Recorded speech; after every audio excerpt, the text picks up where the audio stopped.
अस्सलाम वालेकुम students. Previous class में हमने कॉम्प्लेक्स नंबर्स की कुछ बेसिक सी प्रॉपर्टीज की थी और कुछ रिजल्ट्स देखे थे। और आज हम इसकी ट्रिग्नोमेट्रिक और पोलर फॉर्म को देखेंगे कि polar form of a complex number या trigonometric form of a complex number क्या है। Let z is equal to x plus iota y be a complex number. Suppose P represents Z in complex plane. Previous lecture में हमने complex plane देखा था, वो इस तरह के पॉइंट्स को रिप्रेजेंट कर रहा था। यानी अगर z is equal to x plus iota y है तो हम इसको ऑर्डर्ड पेयर में लिख सकते हैं p of x comma y। तो z आपके पास एक कॉम्प्लेक्स नंबर है, p कोई पॉइंट है कॉम्प्लेक्स प्लेन में जैसे यहाँ शो हो रहा है। तो z is equal to r of cos theta plus iota sin theta is equal to r cis theta is called polar form of a complex number। यानी अब पोलर फॉर्म हम किस तरह लेते हैं, हमने प्रीवियस लेक्चर में मॉडुलस भी पढ़ा था कि आप मॉडुलस किस तरह लेते हैं, उसको हमने r का नाम दिया था। और मेजर एंगल थीटा जो है ये क्या है, आर्गुमेंट कहते हैं इसको या एम्पलीट्यूड कहते हैं ऑफ z। इस कॉम्प्लेक्स नंबर का आर्गुमेंट है या एम्पलीट्यूड है और इसका एंगल है पॉजिटिव एक्स एक्सिस से। ये ओपी पॉजिटिव एक्स एक्सिस और ओपी के दरमियान जो एंगल बन रहा है उसको हमने थीटा का नाम दिया है। और r is modulus of z and is given by z modulus is equal to r is equal to square root of x square plus y square। यानी आपके पास जो रियल वैल्यू है उसका स्क्वायर प्लस इमेजिनरी वैल्यू का square. तो आपने याद इसमें ये रखना है कि r of cos theta plus iota sine theta किसी भी कॉम्प्लेक्स नंबर की पोलर फॉर्म होती है, या इसको आर सिस थीटा भी लिख देते हैं। क्लियर है जी। नेक्स्ट है one of the values of theta is such that minus pi less than theta lesser equal to pi. जब हम वैल्यूज को रेस्ट्रिक्ट कर देते हैं माइनस पाई से पाई तक, यानी theta is greater than minus pi and theta is lesser equal to pi, तो ऐसी थीटा की वैल्यूज को हम कहते हैं जी प्रिंसिपल आर्गुमेंट ऑफ जेड। ठीक है, उसको capital A R G of Z से डिनोट करते हैं। यहाँ पर जो हमने थीटा लिया था वो हमारे पास जनरल आर्गुमेंट था, वो small A R G of Z से इसको डिनोट करते हैं। तो इसकी जो वैल्यूज होती हैं वो रिपीट होती हैं क्योंकि आपने पढ़ा हुआ है कि कॉस थीटा और साइन थीटा पीरियोडिक होते हैं और इनका पीरियड जो होता है, इनकी पीरियड की वजह से इनकी वैल्यूज रिपीट होती है। ठीक है, तो हमें एक यूनिक वैल्यू चाहिए। जब रेपिटेशन होती है ना वैल्यूज की, तो बार बार अगेन कुछ इंटरवल के बाद वही वैल्यूज आती हैं। ठीक है, तो जिसकी वजह से हम यूनिक वैल्यू लेते हैं और उस यूनिक वैल्यू को लेने के लिए हम रिस्ट्रिक्ट कर देते हैं आर्गुमेंट को कि वो ग्रेटर देन माइनस पाई और लेसर इक्वल टू पाई हो, और उसको हम प्रिंसिपल आर्गुमेंट का नाम दे देते हैं, capital A R G of Z से उसको डिनोट करते हैं। तो अब प्रिंसिपल आर्गुमेंट को फाइंड आउट करने के रूल्स हैं जिनको हम आज पढ़ेंगे। Rules to find value of theta. जी, तो आपके पास अगर एक कॉम्प्लेक्स नंबर है और वो पॉजिटिव एक्स एक्सिस पे है, ये रेड हाइलाइटर से शो हो रहा है पॉजिटिव एक्स एक्सिस। ठीक है, तो किस तरह का उसके ऊपर आपके पास पॉइंट होगा कि उसके ऊपर एक्स की वैल्यू होगी, ओनली एक्स की। ठीक है, इस तरह से 5 + 0 आयोटा। हाँ जी, हमने एक रिप्रेजेंटेशन कॉम्प्लेक्स नंबर की पढ़ी थी जिसमें हमने कहा था कि हर रियल नंबर कॉम्प्लेक्स नंबर होता है ना, कि उसका जो रियल पार्ट है वो कोई भी जो नंबर गिवन है, अब यहाँ पे 5 है तो 5 इसका रियल पार्ट है और उसका इमेजिनरी पार्ट 0 है। ठीक है, तो अब पॉजिटिव एक्स एक्सिस पर इसका एंगल हमने क्या लेना है, theta is equal to 0 degree. यानी इस टाइप से आपके पास कोई रियल नंबर दिया गया हो तो आपने जो है प्रिंसिपल आर्गुमेंट को क्या लेना है, theta is equal to 0 degree. On positive y axis इसी तरह से रेड हाइलाइटर से पॉजिटिव वाई एक्सिस शो हो रहा है। पॉजिटिव वाई एक्सिस पे किस तरह का नंबर होगा, मतलब यहाँ पे x की तो कोई वैल्यू एग्जिस्ट नहीं करेगी ना, y की ही होगी। तो हमें एक एग्जांपल लेते हैं कि 0 + 8 आयोटा इसका कोई पॉइंट होगा 0, 8, ठीक है। तो वहां पर अब ये एंगल आपसे एक्स एक्सिस और वाई एक्सिस के दरमियान अब जो एंगल बन रहा है वो बन रहा है जी 90 डिग्री का, ठीक है। तो 90 डिग्री जब आपके पास इस तरह से कॉम्प्लेक्स नंबर गिवन होगा और आपको बताना है कि इसका प्रिंसिपल आर्गुमेंट क्या है, तो आपने सिर्फ उसको π/2 लिखना है जी। तो नेक्स्ट है जी नेगेटिव एक्स एक्सिस। हाँ जी, नेगेटिव एक्स एक्सिस, अब यहाँ से देखें पॉजिटिव एक्स एक्सिस से यहाँ तक आपके पास एंगल इसका बनता है theta is equal to 180 degree is equal to pi. अब नेगेटिव एक्स एक्सिस पे एक्स की नेगेटिव वैल्यू ही होती है ओनली, और वाई की कोई वैल्यू नहीं होती है। तो उसकी रिप्रेजेंटेशन हम इस तरह से करते हैं कि यहाँ कोई भी नंबर है -5 + 0 आयोटा, यानी ये भी अब रियल नंबर ही है। और हाँ, और अगेन वही बात कि हर रियल नंबर कॉम्प्लेक्स होता है और विद इमेजिनरी पार्ट 0। तो -5 + 0 आयोटा इस टाइप का आपके पास कोई भी नंबर आ जाए तो आपने उसका प्रिंसिपल आर्गुमेंट क्या बताना है, theta is equal to 180 degree is equal to pi. Pi को हम 180 डिग्री भी कह देते हैं। देन है जी नेगेटिव वाई एक्सिस। अब नेगेटिव वाई एक्सिस पे क्या है कि वाई की कोई नेगेटिव वैल्यू मौजूद होगी और एक्स की कोई वैल्यू नहीं होगी, तो 0 - 4 आयोटा की फॉर्म हमारे पास इसके एग्जांपल में आती है। हाँ जी, तो प्रीवियस हमने देखा कि पॉजिटिव वाई एक्सिस पे π/2 एंगल बनता है, तो नेगेटिव वाई एक्सिस पे बनता है जी -π/2।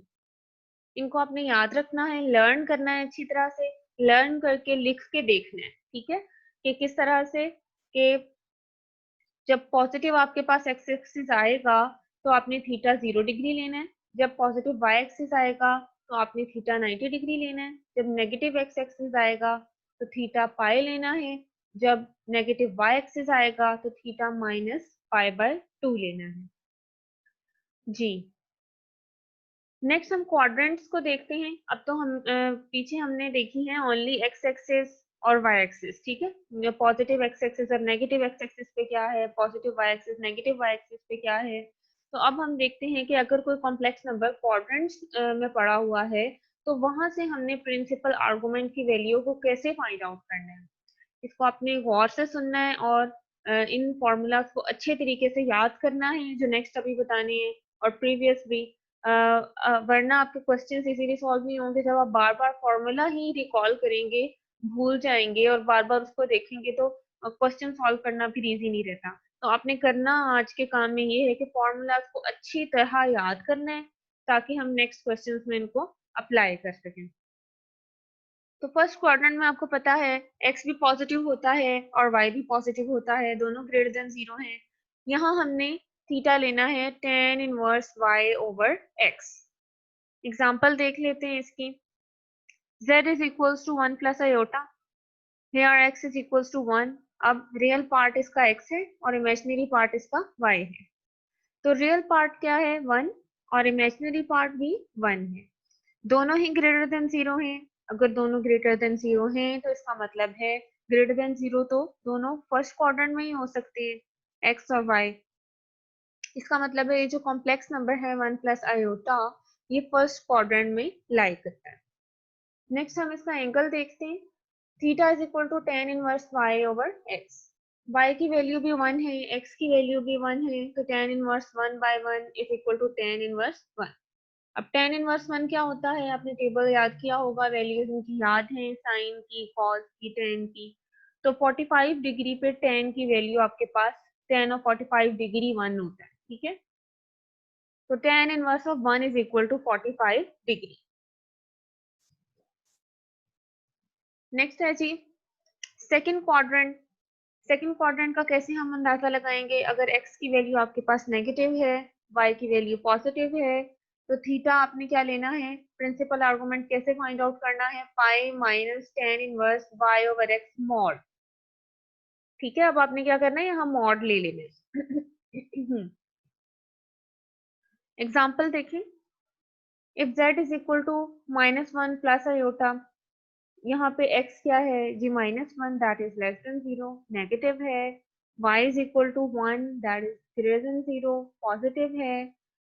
अब x नेगेटिव, ये देखें ये आपके पास कौन सी लाइन होती है, नेगेटिव x एक्सिस की है ना, तो और ये वाली कौन सी होती है, पॉजिटिव x एक्सिस की। तो x negative y positive second quadrant में बनता है, ठीक है। पाई में से हमने tan inverse y over x mod को माइनस करना है। तो देखें pi minus tan inverse y की वैल्यू है जी 1 और x की -1, ठीक है। तो ये मॉड की वजह से पॉजिटिव हो जाएगी tan inverse of 1। Pi minus tan inverse of 1, tan inverse of 1 again 45 degree बनता है। 180 डिग्री में से आपने 45 डिग्री सिर्फ सब्ट्रैक्ट कर देना है, तो आपके पास 135 डिग्री जो है प्रिंसिपल आर्गुमेंट की वैल्यू आ जाएगी। नेक्स्ट देखते हैं जी थर्ड क्वाड्रेंट। तो थर्ड क्वाड्रेंट में क्या होता है, x भी नेगेटिव होता है, y भी नेगेटिव होता है, x less than 0, y less than 0। तो theta is equal to minus pi plus tan inverse y over x mod. Formulas अच्छी तरह याद करने हैं। मैं दोबारा आपको कह रही हूँ, फॉर्मूलाज आपको याद नहीं होंगे तो कंफ्यूज हो जाएंगे।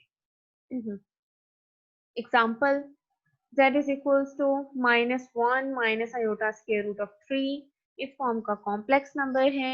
और यहाँ से हमारे पास जो है x की वैल्यू क्या है, -1 और y की वैल्यू है जी माइनस स्क्वायर रूट ऑफ 3। दोनों ही नेगेटिव हैं, दोनों ही लेस देन 0 है। लेस देन 0 तो थर्ड क्वाड्रेंट में होता है, इसका मतलब है कि z जो है वो थर्ड क्वाड्रेंट में पड़ा हुआ है, ठीक है। तो इस कॉम्प्लेक्स नंबर का प्रिंसिपल आर्गुमेंट फाइंड आउट करना है। Theta is equal to minus pi plus tan inverse y over x mod. This is equal to minus pi plus tan inverse minus के रूट ऑफ 3, y की value लगा दी और x की इधर put कर दी, ठीक है। तो मॉड की वजह से नेगेटिव वैसे ही पॉजिटिव हो जाता है, ठीक है। तो tan इनवर्स के रूट ऑफ 3 आपके पास आंसर आएगा यहाँ से। हाँ जी, तो पाई क्या होता है 180 डिग्री, माइनस पाई क्या हो जाएगा -180 डिग्री। और tan inverse of square root of 3 60 degree पे आता है ना। tan इनवर्स tan 0 पे 0 देता है, tan 30 डिग्री पे 1 बाय स्क्वायर रूट ऑफ 3 देता है, tan 45 डिग्री पे 1 देता है, फिर 60 डिग्री पे स्क्वायर रूट ऑफ 3 देता है। ये आपने याद की हुई है वैल्यूज, ठीक है, इनको रिकॉल कर लेना है। तो tan inverse of square root of 3 आपके पास आएगा जी 60 डिग्री, -180 डिग्री प्लस 60 डिग्री क्या हो जाएगा -120 डिग्री, ठीक है। तो इस तरह से आपने कॉम्प्लेक्स नंबर अगर थर्ड क्वाड्रेंट में आया है तो ये फॉर्मूला लगाना है -पाई plus tan inverse y over x mod. Next है जी fourth quadrant, x is greater than 0, y is less than 0, ठीक है। अब देखें ना, ये है जी पॉजिटिव x एक्सिस की लाइन, तो यहाँ पे x ग्रेटर देन 0 है। ये वाली है जी नेगेटिव y एक्सिस की लाइन, तो यहाँ पे y लेस देन 0 है। इसका प्रिंसिपल आर्गुमेंट फाइंड आउट करने के लिए हम थीटा को लेंगे minus tan inverse y over x mod. इसकी भी एग्जांपल देख लेते हैं। If z is equal to 1 minus iota square root of 3। अब यहाँ पे x की वैल्यू क्या है, 1 ग्रेटर देन 0 है, y की वैल्यू है जी नेगेटिव लेस देन 0 है। तो आप यहाँ से देखें x ग्रेटर देन 0 इधर होता है, लेस देन 0 इधर होता है, तो ये वाला जो है आपके पास क्वाड्रेंट बन जाएगा फोर्थ क्वाड्रेंट। फोर्थ क्वाड्रेंट में आपने ये फॉर्मूला लगाना है और z is in fourth quadrant. Theta is equal to minus tan inverse y over x mod. Minus tan inverse y की वैल्यू पुट कर दी, x की पुट कर दी, minus tan inverse of square root of 3 बन जाएगा and that is equal to -60 degree. तो आपने आज का काम करना क्या है, आपने सिर्फ ये याद करना है कि इसकी पोलर फॉर्म क्या है, ठीक है। आपने क्या याद करना है कि इसकी पोलर फॉर्म क्या है, और ये जो सिंपल थीटा को आपने आर्गुमेंट ऑफ जेड कहना है। आर का फॉर्मूला ये है और जेड मॉडुलस का ये याद करना है। फिर आपने देखना है प्रिंसिपल आर्गुमेंट की वैल्यू किसके कौन कौन से एंगल के दरमियान लाई करती है। फिर आपने रूल्स को याद करना है, पॉजिटिव एक्स एक्सिस पे हमने क्या एंगल लेना है। फिर आपने देखना है नेगेटिव एक्स एक्सिस पे क्या लेना है, फिर नेगेटिव वाई एक्सिस पे। फिर क्वाड्रेंट्स में फर्स्ट क्वाड्रेंट का फॉर्मूला क्या बनेगा और सेकंड क्वाड्रेंट का क्या बनेगा, इसी तरह से थर्ड क्वाड्रेंट में एंड देन फोर्थ क्वाड्रेंट में हमने प्रिंसिपल आर्गुमेंट कैसे फाइंड आउट करना है। ओके जी।